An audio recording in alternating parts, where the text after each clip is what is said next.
sampai di stage di mana mungkin bisa dikatakan sudah di stage gila itu. Saya sampai ngerasa bahwa mungkin saya akan end up di rumah sakit jiwa, tidak bisa bertemu dengan orang. Saya berubah 180 derajat, saya menjadi manusia yang baru, sampai orang tua saya sendiri heran. Dan saya nggak perlu minum any medication, saya nggak perlu, saya jadi orang yang sangat normal dari satu perjumpaan dengan Tuhan itu. Apakah itu yang disebut schizophrenia ya? Mungkin, tapi zaman itu kan belum populer, ya kan? Nah, ketika Anda tadi ke psikiater menyebut apa? Selamat datang di podcast Gideon Yustianto. Silakan masuk. Irwan Alexander yang sekarang udah menjadi pastor. Welcome to my podcast. Welcome to the family. Moto gereja kita. Wah, sedikit nyanyi dong waktu itu yang zaman-zaman Amazing Boys. Oh zaman apa Amazing ya? Boys. Yang paling so sweet gitu apa ya? Cerita cinta ya? Jangan. Apa dong? Ini aja. Ini nyanyi beneran. Iya, nyanyi beneran. Ya, yang masa-masa itu gitu. Lagu lama sekali sih. Kalau pakai Raja Wali mungkin semua tahu ya. Tapi lagu ini kan udah lama sekali. Tapi lagu ini berkesan banget di hati saya. Apa itu? Hamba yang setia. Wih, gimana tuh? Selama hidupku takkan ku berpaling dari kasih-Mu Tuhan Yesus. Inilah hidupku, nyatakan kuasa-Mu, jadikan ku hamba yang setia. Gitu. Saya nggak nyangka loh, pinter main piano iya. Juara ya waktu itu di Jepang ya? Sempat beberapa kali. Yamaha Jepang ya? Sempat beberapa kali bahkan. Nyipta lagu iya, lagunya enak-enak. Terus di satu kali gitu dia mulai speak up di depan saya bahwa dia dulu berjumpa dengan Tuhan tuh gara-gara mental health. Betul. Dan serius loh? Serius. Tuhan pakai itu untuk lalu benar-benar ada perjumpaan dengan Tuhan setelah itu. Oh, jadi waktu lu kesini SMA itu udah mulai terganggu mentalnya? Itu udah sembuh. Udah sembuh? Itu udah sembuh. Sebelum itu. Oh, sebelum itu malahan ya. Iya. Berarti waktu sekolah-sekolah itu ya? Betul. Jadi kejadiannya SMP kelas 2 sampai SMP kelas 3 lulus. Gitu. Jadi kira-kira 1,5 tahun lah. Awalnya gimana sih awalnya? Gejala-gejala awalnya. Gejala awal. Wah, ini jadi kayak diinterogasi. Iya. Gejala awal. Saya kan dari kecil main musik. Iya. Musik piano ya terutama. Ya, jadi saya piano, cuman waktu kompetisi-kompetisi itu organ sebenarnya. Sekarang mungkin organ ini kurang populer ya, tapi dulu namanya elektron ya, tahu ya? Betul.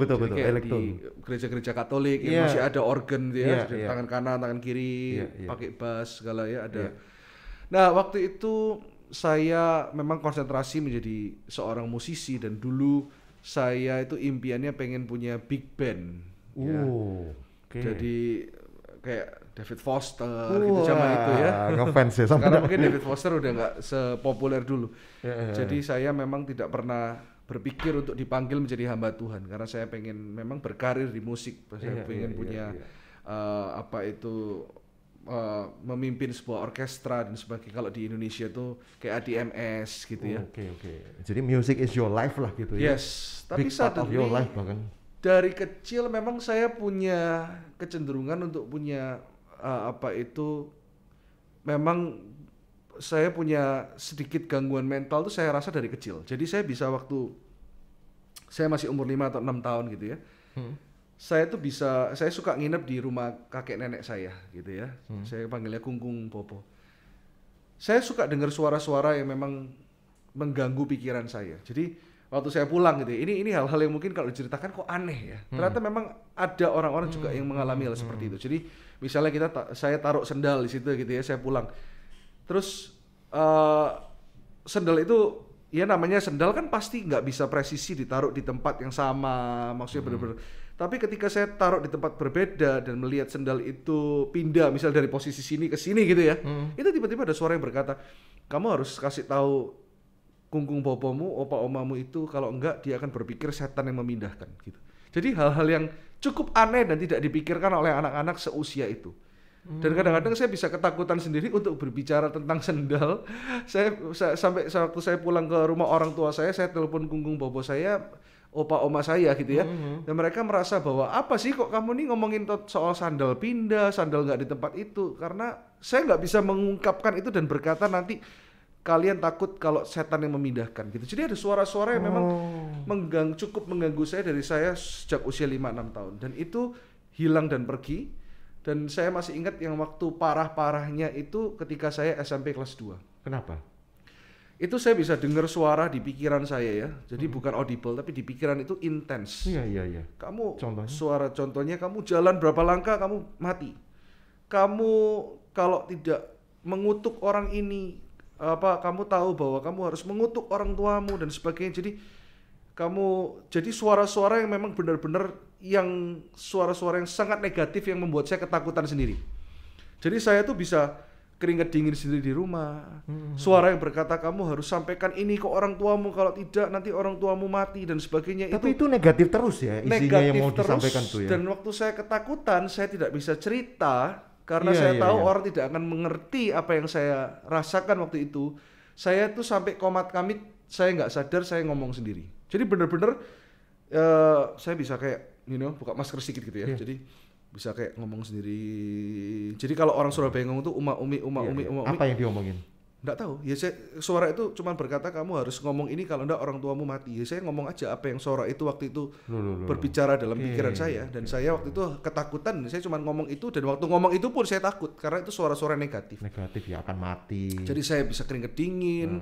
Saya ketakutan sampai adik saya berkata bahwa Koko gila. Termasuk adik-adik saya yang di Amazing Boys dan adik saya yang cewek waktu itu masih kecil, dia bilang kamu nggak normal, kamu gila, kamu ngomong sendiri. Oh, terus ada lagi. Jadi zaman sekarang nggak boleh ngomong gila, ODGJ. Nanti saya kena somasi. Itu bahasa kekinian yang iya, orang dengan gangguan jiwa. Dulu kan kita waktu itu adik saya masih 3, ya kan saya kan sekarang 5 bersaudara. Jadi saya di kamar yang sama cowok-cowok, yang cewek kamarnya sendiri, di tengah tuh kamar mandi gitu. Jadi kalau saya masuk kamar mandi itu ada suara yang berkata kamu kalau nggak buka kamar mandi ini 5 kali kamu akan lihat orang tuamu mati. Aneh sekali. Kok mesti begitu ya? Selalu. Jadi saya bisa buka tutup sendiri, terus saya bisa keluar masuk sendiri. Saya ketakutan, terus saya nggak sadar saya melakukan hal itu. Adik saya lihat, kamu ngapain? Orang Surabaya kan bilang, loh lapo kamu kok buka tutup pintu kayak orang gila. Saya bilang enak aja, aku nggak gila. Tapi waktu saya melakukan itu saya bisa keluar keringat, saya takut. Lalu saya tutup sendiri, saya mulai komat kamit. Dan itu benar-benar akhirnya saya sadar bahwa itu kuasa jahat. Karena waktu itulah Tuhan bisa bekerja dalam segala sesuatu untuk mendatangkan kebaikan. Karena waktu itu saya sempat merasa Tuhan itu nggak ada. Saya sempat merasa bahwa saya dilahirkan di keluarga Kristen. Papa mama saya juga berjemaat di sebuah gereja yang bukan karismatik. Saya tidak akan ngomong sinodenya, tapi bukan masalah gerejanya ya. Saya cuma ceritakan background saya. Dan bisa dibilang waktu itu mungkin keluarga saya masih Kristen KTP lah.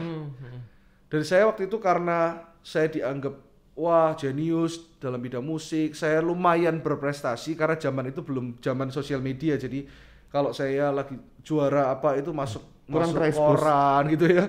Jadi saya mulai ngerasa saya nggak perlu sekolah. Sampai detik di mana saya merasa ya saya pasti akan menjadi musisi dan saya mulai mempertanyakan keberadaan Tuhan. Saya mulai jadi anak yang sombong, saya mulai ngerasa saya bisa segalanya sampai masalah itu datang. Akhirnya orang tua pun notice dan orang tua saya akhirnya bertanya, "Kamu nih kenapa?" Tapi saya juga nggak bisa menceritakan karena saya takut untuk menceritakan. Saya kan nggak mungkin ngomong ada suara yang menyuruh saya untuk mengutuki papa. Lah, kan saya nggak mungkin berbicara. Jadi saya nggak pernah open itu ke saudara atau keluarga gitu. Apa yang lu alami? Tidak pernah open ketika itu ya. Sekarang saya cerita. Karena waktu saya ngomong aja saya takut. Karena kan gini, posisi sebagai anak begitu mencintai orang tua, tapi suara itu terus mengutuki orang tua. Terus untuk menyuruh saya untuk aneh-aneh yang mungkin melakukan Anda nggak bisa memikirkan ya. Kamu harus hujat papamu kalau enggak nanti mamamu mati kan itu kan hal yang aneh sekali yang tidak bisa dibicarakan. Iya. Tapi sempat terlontar meskipun ketakutan untuk ngomong. Enggak ya? Saya cuma cerita. Dipendam. saya pendam sendiri. Umi tadi Umi itu tadi. Gumam itu tadi. Umi. Jadi sampai di stage di mana mungkin bisa dikatakan sudah di stage gila itu.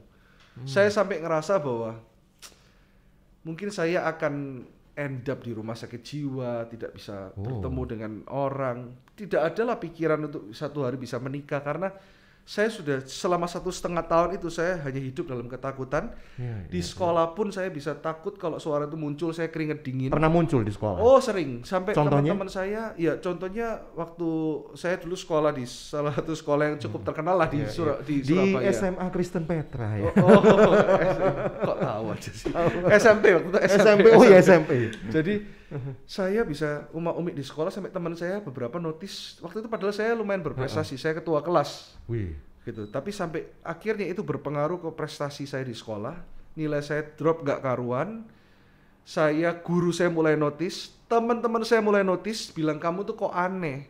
Kalau ke lab komputer, ke apa, kamu jalan bisa mondar-mandir lagi. Ya itu karena ada suara itu lagi, kamu harus balik. Jadi saya mondar-mandir. Melakukan perintah itu melakukan perintah di pikiran saya itu kalau enggak sesuatu yang buruk ini bisa terjadi gitu. Saya takut. Jadi saya sempat kadang-kadang nggak dilakukan itu sempat nggak melawan itu nggak dilakukan terus sempat, terjadi memang terjadi. Oh enggak. Saya percaya itu semua hanya intimidasi. Kita percaya bahwa itu hanyalah seperti singa yang mengaum-ngaum gitu ya. Jadi benar-benar itu semua suara hanyalah ilusi. Benar-benar kayak Anda bisa kayak punya dunia sendiri. Di mana waktu bayangkan ya waktu SMP itu kan kalau mau ke lab, bro tau lah. Bro ini kan juga seorang pengajar yang luar biasa, banyak muridnya ini ya. Jadi kalau kita berjalan, ayo ke lab gitu kan, dulu kan lab komputer, jam segini. Itu saya bisa lari sendiri, rombongan kemana nggak tahu muter, baru balik tuh saya tuh keringet dingin, diem, komat kamit. Sampai teman saya bilang, kamu nih kenapa? Kamu nih kenapa? Gitu. Saya nggak bisa cerita juga, saya cuma bilang ya pokoknya saya ketakutan. Iya. Jadi ketakutan itu bisa sampai keringet dingin. Jadi bener-bener ya nggak sampai seperti Tuhan Yesus ketika di Taman Getsemani pasti nggak sampai dia mengeluarkan darah. Tetapi itulah justru nanti adalah kisah di mana pertobatan, di mana saya berjumpa dengan Tuhan dan ternyata Tuhan sudah merasakan semuanya termasuk depresi itu tadi. Iya. Anda sempat cari tahu gitu nggak? Kenapa kok begitu ya? Nggak sempat cari tahu karena orang tua saya mulai ngerasa saya aneh, nilai saya drop semua, teman-teman saya mulai notice dan beberapa guru mulai notice. Akhirnya saya dikonsulkan ke psikiater, tapi saya belum berjumpa secara langsung. Tetapi orang tua saya mulai cari psikiater untuk saya. Dan apalagi waktu itu ya, bahkan hampir saat ini, sekarang ini orang itu merasa kalau ke psikiater tuh kayak aib, kayak hina gitu. Padahal ya saya rasa it's normal gitu ya hari-hari ini.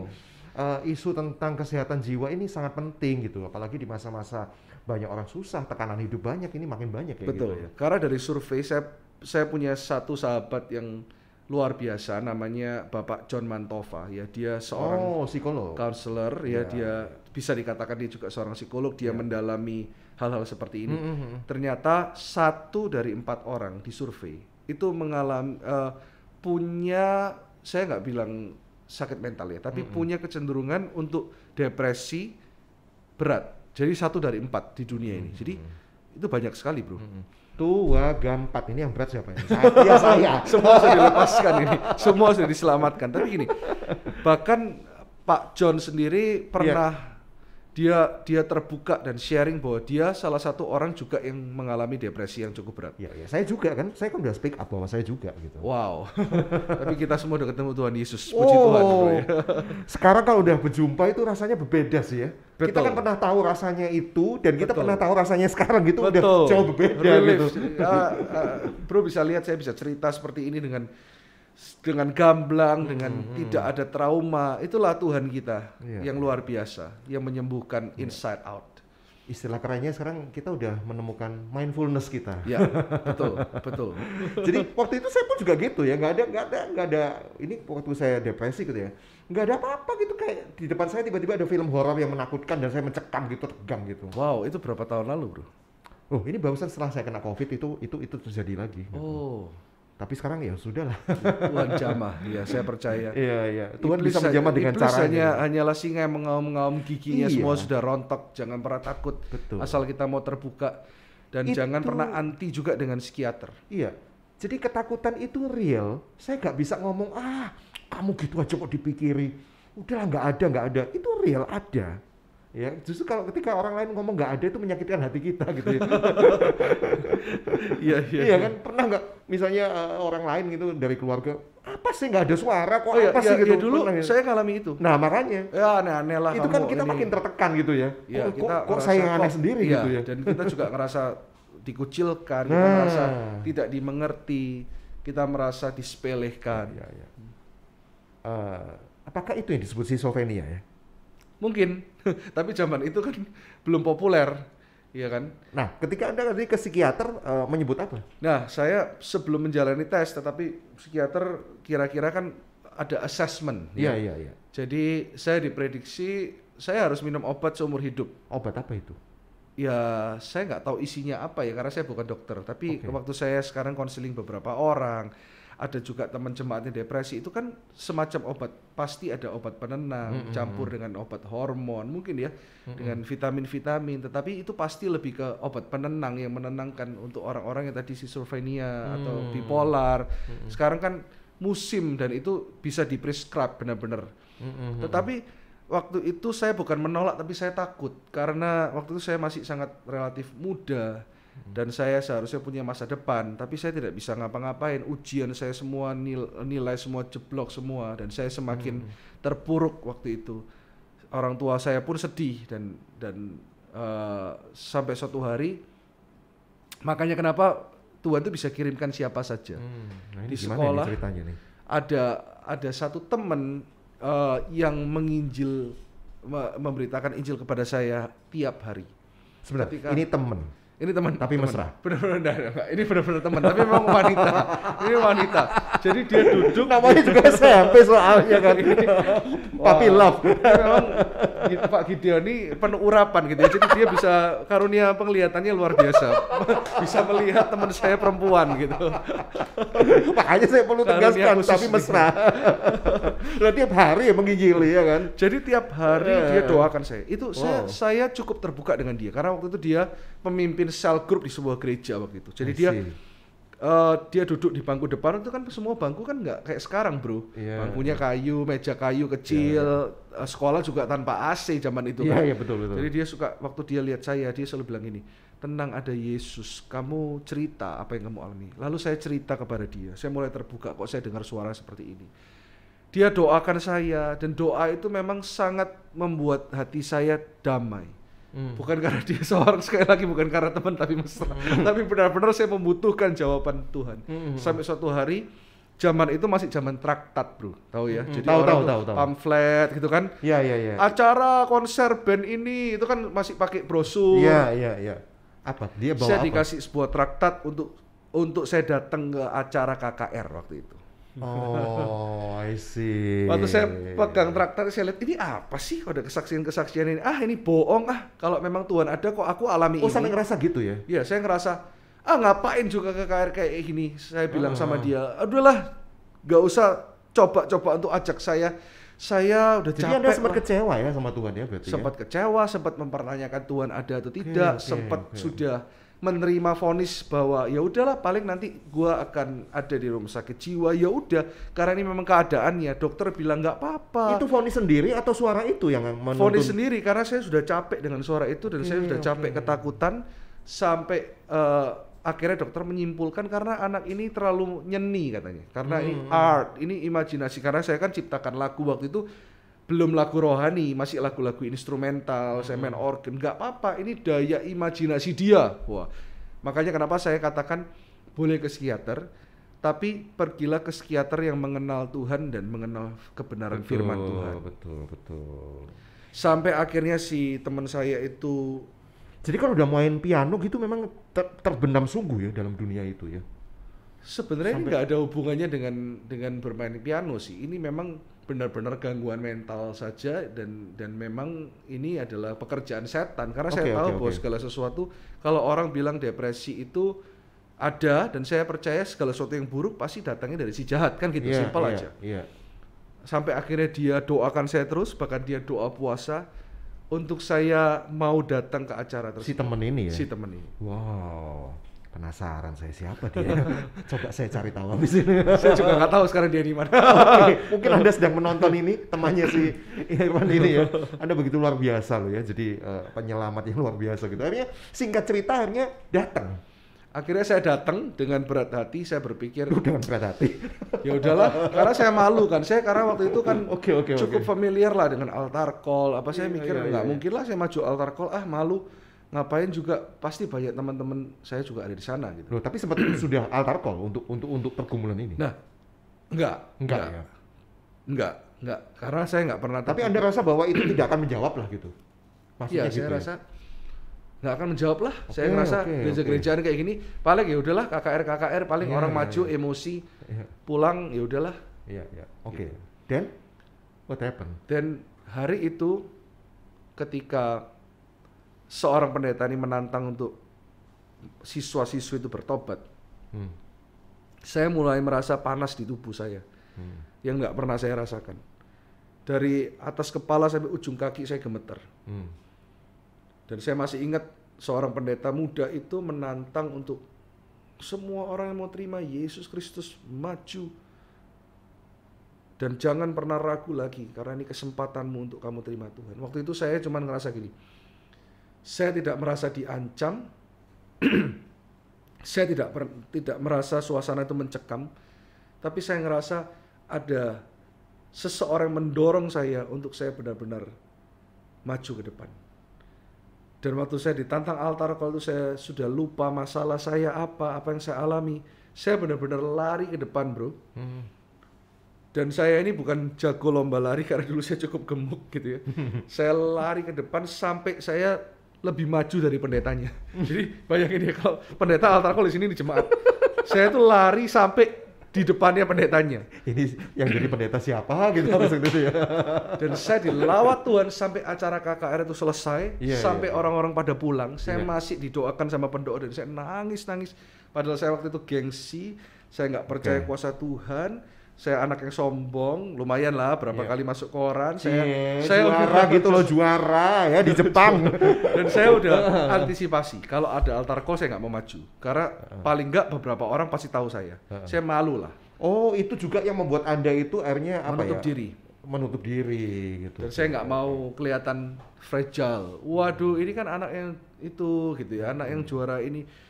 Saya nggak mau karena siswa-siswi, bro. Please, ini satu sekolah sana pasti saling kenal kan. Iya. Tapi ketika hadirat Tuhan itu turun, itulah kita tidak memikirkan lagi siapa diri kita, kita nggak memikirkan lagi masa lalu kita, tapi saya cuma ngerasa saya butuh Tuhan. Saya nangis kira-kira hampir 2 jam waktu itu.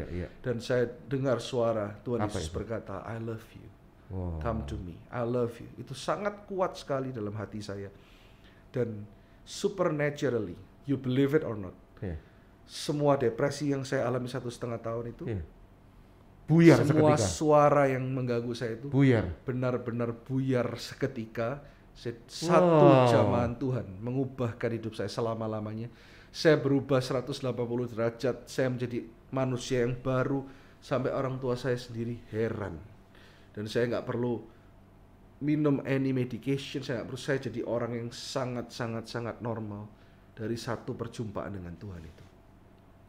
Ya. Saya sih nggak seperti lu sih, bro. Saya mesti berobat sih waktu itu. Oke, tadi saya berbicara gini.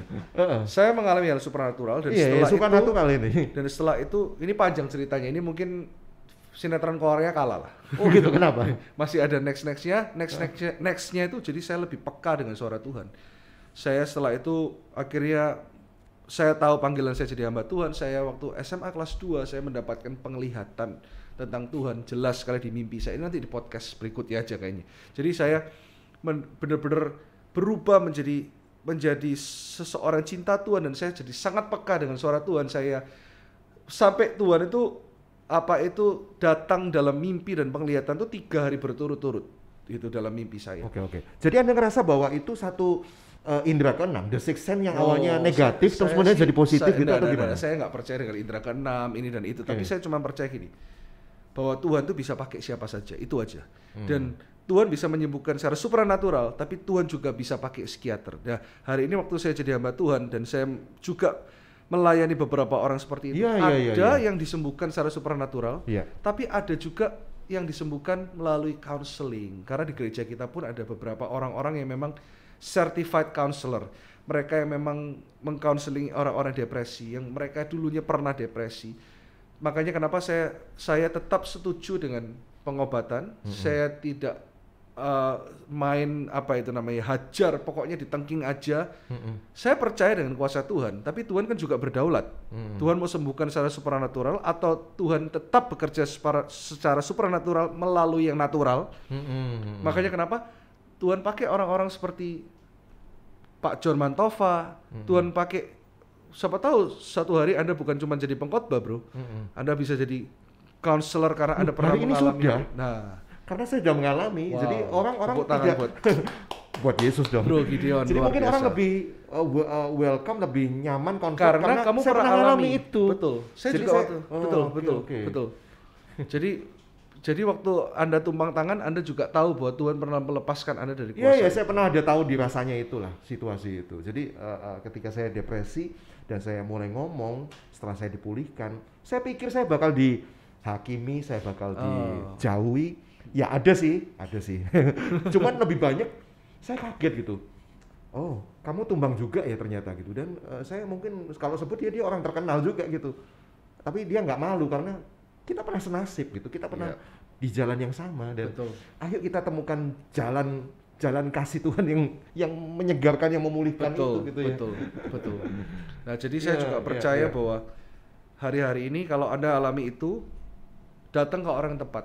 Ya. Kalau psikiater pun harus benar-benar takut akan Tuhan ya. Betul. Jangan sembarangan gitu. Yang kenal Tuhan, memegang prinsip firman Tuhan. Dan saya pernah bawa beberapa orang untuk ketemu dengan salah satunya Pak John ini tadi.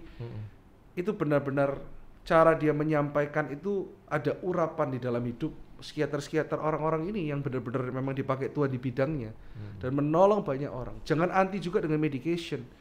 Asal semua itu kan tergantung sumbernya. Asal yang memberi itu tahu dosisnya, pakarnya, dan tahu bahwa itu hanyalah itu alat yang juga Tuhan bisa pakai. Karena saya percaya Tuhan itu menciptakan segala sesuatu, termasuk ilmu kedokteran, termasuk ilmu psikologi gitu loh. Jadi itu yang Ya. Jadi ceritanya waktu itu selesai sudah datang ke KKR merasa damai yang nggak bisa dijelaskan sebelumnya. Padahal sebelumnya udah ada resep dokter ya yang harus diminum ya. sudah ada tapi saya belum minum. Oh, belum diminum malahan. Belum, karena itu Akhirnya tadi. tidak terminum. Karena ketakutan itu tadi, karena waktu itu kan kita belum takut apa? diperlengkapi dengan knowledge yang seperti hari ini, bro. Takut minum obat. Iya, takut minum obat, takut kalau minum obat jadi tergantung, takut gila Oh. selamanya. jadi orang tua saya juga banyak pertimbangan lah, tidak langsung iya. harus ada preskripsi, karena zaman itu berbeda dengan zaman sekarang, bro ya. Zaman itu parents belum teredukasi dengan baik tentang, waktu itu bayangkan bro, saya nggak pernah loh ketemu orang depresi seperti saya, jadi saya merasa orang yang paling aneh ya? sedunia.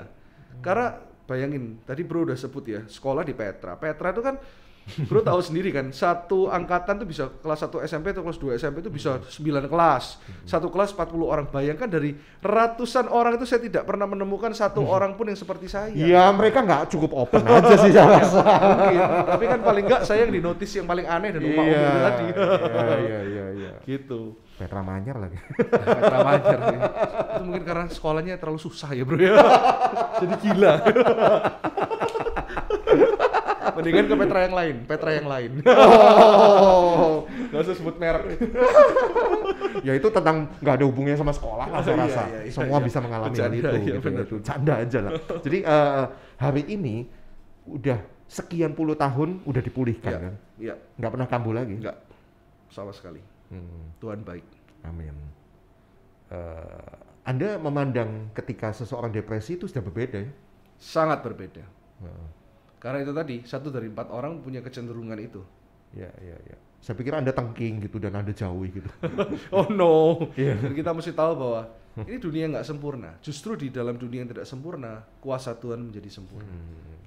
Pernah menjumpai dalam KKR Kesembuhan Ilahi yang pernah lu bikin gitu, terus ada yang seperti itu, yang punya isu-isu mental health gitu? Jadi gini, kalau KKR Kesembuhan kan memang tidak ada kesempatan untuk encounter yang benar-benar cerita langsung. Iya. Tapi ada yang ketika altar call untuk terima Tuhan, ada yang memang saya lihat dilepaskan secara spesifik karena mereka, saya percaya ada kuasa kesembuhan ilahi juga yang untuk benar-benar Tuhan itu kan. Markus 8 berkata ketika orang buta di Betsaida itu disembuhkan Tuhan. Kenapa kok ini kadang-kadang kita salah mentafsirkan gitu. Dikatakan waktu Tuhan menjamah, dia kok melihat orang seperti pohon. Nah ternyata waktu saya pelajari, orang ini sebenarnya bukan tidak sempurna sembuhnya, tetapi orang ini juga mengalami sakit mental tadi karena dia tidak pernah melihat dari lahir. Jadi dia tidak pernah bisa membedakan antara orang dan pohon. Kira-kira itu seperti itu. Jadi waktu dia melihat secara fisik, akhirnya dikatakan itu adalah satu-satunya cerita di mana seakan-akan kesembuhan dari Tuhan Yesus progresif. Kok nggak langsung sembuh? Ternyata waktu di-touch sama Tuhan, Tuhan menyembuhkan fisiknya. Tapi itu tadi yang saya bilang, ini yang disebut bahwa di ayat itu saya pelajari, Tuhan juga peduli dengan namanya mental health. Tuhan menjamah orang itu sekali lagi dan dia melihat semuanya menjadi jelas. Iya, pikiran-pikiran yang keliru, Pikiran yang sudah keliru, dibutakan oleh yang lain, dan itu dia mulai bayangkan dicelupkan terkucilkan, dia sendiri datang kepada Tuhan. Jadi kita bisa bayangkan situasi di mana dia itu dalam keadaan tertolak. Makanya kenapa sampai ketika dia sembuh, Tuhan bilang ini, jangan kembali lagi ke kampung. Jadi seakan-akan dari situ menunjukkan bahwa background orang ini, latar belakang orang ini, komunitas orang ini memang komunitas yang mengucilkan dia, sampai Tuhan aja perhatikan dan Tuhan bilang bahwa kamu jangan balik lagi ke sana. Makanya Tuhan tuh kalau mau menyembuhkan itu namanya double portion healing. Makanya ketika kebaktian kesembuhan seperti itu bukan hanya secara fisik, tapi yang saya pernah dengar cerita itu adalah orang yang mau bunuh diri didoakan oleh pendoa. Jadi kita selalu ada banyak pendoa yang mendoakan. Ada yang mau cerai tiba-tiba di-counselingi, didoakan, terima Yesus gak jadi cerai. Itu juga ada beberapa kesaksian yang seperti itu. Iya. Oke. Kalau begitu, ini yang terakhir ya, saya mau nanya. Menurut lu depresi itu datang dari keluarga yang hancur, dari sebuah persoalan yang menekan, atau bisa juga dari si jahat, dari setan? Ya, semua hal yang jahat, sakit penyakit, depresi, hal yang buruk pasti datangnya dari si jahat. Itu titik. Bisa juga karena background keluarga, itu pun kan juga pekerjaan setan kan, keluarga yang berantakan, perceraian. Tapi intinya gini, kalau ada yang mengalami hal ini, yang menonton podcast ini, jangan cari akarnya. Semakin kita berpikir, oh karena keluarga gua gini, kita akan semakin mempunyai victim mentality. Itu yang pertama. Jadi kita ngerasa, oh kita itu memang kayak gini tuh layak, karena aku ini memang, contohnya misalnya, anak haram, aku ini anak yang tidak diharapkan. Banyak kan yang mencari itu, malah akhirnya yang kedua, selain victim mentality, yang kedua akan ada apa ya? Victim mentality itu akhirnya membuat kita, ya sudahlah memang saya begini gitu ya. Maksudnya begitu ya. Jadi yang kedua juga gini, selain victim mentality, kita nggak sadar yang kedua, kita malah mengentertain pikiran itu.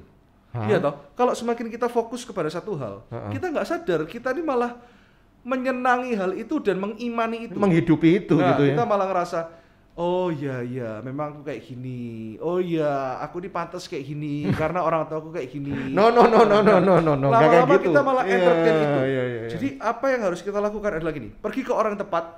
Iya. Pergi ke pemimpin rohanimu, dan saya juga saran kepada pemimpin rohani, jangan cuma main tengking, tetapi kita mulai menyelami. Dan kalau kita memang tidak bidangnya, sampai sekarang pun saya tidak merasa saya terpanggil untuk menjadi counselor. Kita arahkan ke orang yang tepat. Jadi ke mereka yang memang bidangnya counseling, mereka yang memang belajar tentang psikologi, dan kita tetap mendampingi secara rohani dan tetap mendoakan, dan semuanya terserah Tuhan. Anak ini bisa dijamah seperti saya sekali tiba-tiba sembuh total, tapi melalui proses pun orang ini akan didewasakan dan mungkin orang ini akan dipakai Tuhan untuk juga melayani banyak orang lain seperti ini, karena depresi ini menjadi hal yang saat ini sangat dalam tanda kutip populer, ya kan? Bukan cuman COVID-19 kan gitu kan? Tapi COVID-19 sudah banyak membawa orang-orang yang terganggu jiwanya loh hari-hari ini. Ya mungkin juga kalau dikaitkan, tetapi saya percaya mungkin sebelum COVID-19 pun banyak sekali orang depresi dan mereka tidak berani mengungkapkan Betul, karena mereka betul. takut divonis itu tadi. Betul. Jadi keterbukaan adalah awal dari pemulihan, itu yang saya Nah, percaya. keterbukaan dari awal dari pemulihan, yang sudah terbuka pun jangan dihakimi gitu ya, Betul. please gitu ya. Emang ada bro yang menghakimi? Oh, banyak. Dalam nama Yesus diam. saya percaya tetap dengan didoakan, saya percaya. Tetapi gini, semua itu adalah kedaulatan Tuhan kan. Iya. Saya percaya Setuju, bahwa setuju. Tuhan juga justru hari-hari ini akhirnya pelayanan menjadi lengkap. Jadi bukan hanya yang ini toh yang dipakai Tuhan, ternyata kita pun akhirnya menjadi perlu satu sama lain. Kita pun yang disebut evangelis, pembicara KKR, kita pun juga tidak merasa bahwa kita ini bisa segalanya. Betul. Jadi akhirnya Tuhan juga pakai orang-orang yang lemah lembut seperti seperti saya, seperti Musa yang paling lemah lembut. Jadi benar-benar ada orang-orang Yeah, yang yeah, dibangkitkan dalam pelayanan yang berbeda-beda, di Yeah, mana yeah. saat ini pun gereja akhirnya saling membutuhkan satu sama lain, saling melengkapi. Ada yang menjadi tangan, ada yang menjadi kaki, ada yang menjadi mata, dan semuanya itu untuk memuliakan nama Tuhan. Gitu. Kan nggak seperti KKR Kesembuhan Ilahi yang suka lo bikin gitu ya, misalnya, tulang yang retak, tulang yang bergeser kembali lah, itu kan fisik gitu ya. Nah kalau yang mental ini kan butuh progres gitu, nggak bisa seketika ya, meskipun bisa aja. Waktu kamu KKR terus seketika gitu ya. Iya, tapi juga kita menghargai progres. Nah, menghargai progres, menghargai suatu proses gitu ya. Betul. Karena saya pun juga awalnya dengan obat, tapi bro nggak pernah nyangka gitu, tiba-tiba kan ini saya suka YouTube gitu, YouTube pun saya udah enak loh, lihat khotbah itu udah enak di YouTube. Dalam hati saya gini, sudah tahu lah. Iya. Karena bro juga pengkhotbah. Nah, dengar lagu rohani, termasuk mungkin dengar lagu, sudah tahu lah. Gitu. Bro udah puluhan tahun rohani, gitu ya. Jadi penyiar top gitu ya. Tapi sampai nyangka, Tuhan itu kan bisa bekerja dengan cara metode yang kita nggak bisa kasih frame gitu, harus begini kan. Betul. Tiba-tiba ada feed gitu, saya klik gitu, ada khotbah seorang hamba Tuhan yang simple, judulnya itu apa kabarmu? Kok dia nanya kabar saya nggak oke nih, saya pencet gitu. Wow. Dan ternyata dia hadir ya itu tadi, bukan dengan penghakiman. Apa kabarmu? Kalau kamu lagi nggak oke, justru Bapak peduli. Saya pernah mengalami hal itu gitu. Saya rasa saya punya dapat temen ini kayak gitu ya. Ternyata bukan dia pendeta aja terkenal kayak gitu kok gitu loh maksud saya. Itu sih. Jadi yang saya harapkan lewat podcast ini, Iwan udah cerita gitu ya tentang bagaimana ya memang kesaksian yang lalu gitu, yang udah masa lalu, tapi itu saya pikir masih relevan hari-hari ini, pandangan-pandangannya tentang metode-metodenya gitu ya. Karena ya metode Yesus selalu relevan ya dari masa ke masa. Yaitu metode kasih itu tadi, yang menerima apa adanya tadi dengan hati yang hancur, kita terbuka di hadapannya gitu ya. Amin. Ya luar biasa. Baru kali ini ya New Life Church, Anda tahu gembala Anda kisahnya seperti itu. Tapi dia tetap jenius dalam hal musik memang ya, saya akui. Praise God. Nggak berkarya lagi gitu. Atau nunggu depresi lagi bersama. Loh, banyak loh teman-teman yang bipolar tapi dia dipakai luar biasa dalam seni gitu. Tapi cara Tuhan berbeda. Karena dia sudah sembuh, musiknya pun berhenti gitu ya. Enggak dong. Enggak ya, tetap ya. Karena justru lagu-lagu yang keluar setelah itu kan bagi Raja Wali, Immanuel tuh jauh setelah itu, dan lebih deep, sekarang ini memang bukan karena karena memang lagi konsentrasi dengan pengembalaan, dan kita mungkin akan segera launching itu New Life Worship-nya, jadi bukan hanya saya sebagai solois gitu.